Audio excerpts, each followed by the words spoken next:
एक बड़ा मंच है। भारत को 2005 में एससीओ में पर्यवेक्षक का दर्जा मिला था और वर्ष 2017 में भारत इसका पूर्ण सदस्य बना। भारत के लिए एससीओ की भूमिका को 3 शब्दों में समझा जा सकता है: सुरक्षा, संपर्क और अवसर। आइए सबसे पहले बात करते हैं सुरक्षा की। एससीओ का एक बड़ा उद्देश्य आतंकवाद, अलगाववाद और उग्रवाद से मिलकर मुकाबला करना है। इसके लिए संगठन में क्षेत्रीय आतंकवाद निरोधक ढांचा यानी RATS रैट्स काम करता है। ये सदस्य देशों के बीच खुफिया जानकारी साझा करने और आतंकवाद विरोधी सहयोग का महत्वपूर्ण माध्यम है। भारत एससीओ के मंच से लगातार एक बात कहता रहा है: आतंकवाद पर कोई दोहरा मापदंड नहीं, यानी आतंकवाद के खिलाफ कार्रवाई में किसी तरह का भेदभाव नहीं होना चाहिए। और खास बात, पाकिस्तान भी एससीओ का सदस्य है। इसलिए भारत के लिए यह मंच आतंकवाद के मुद्दे पर अपनी बात क्षेत्रीय स्तर पर मजबूती से रखने का महत्वपूर्ण अवसर है। और अब दूसरा पहलू है संपर्क। मध्य एशिया तेल, गैस, यूरेनियम और महत्वपूर्ण खनिजों से समृद्ध क्षेत्र है, लेकिन भारत के सामने एक बड़ी भौगोलिक चुनौती है। भारत और मध्य एशिया के बीच सीधा भूमि मार्ग नहीं है।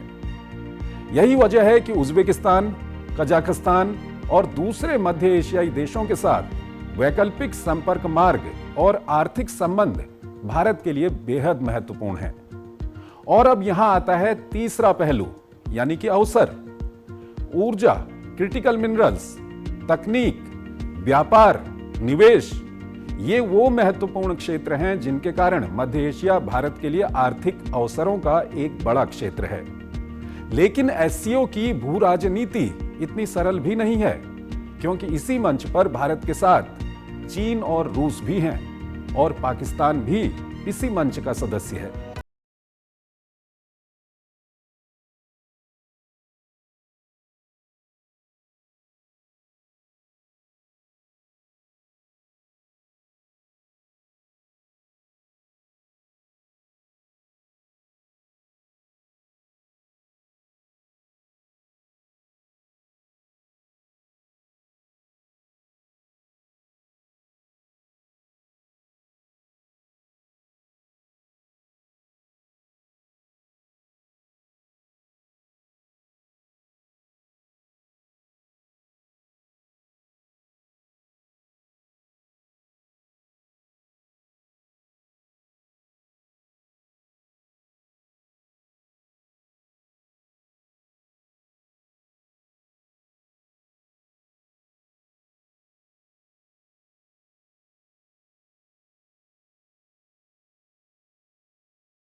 तो आज इतना ही।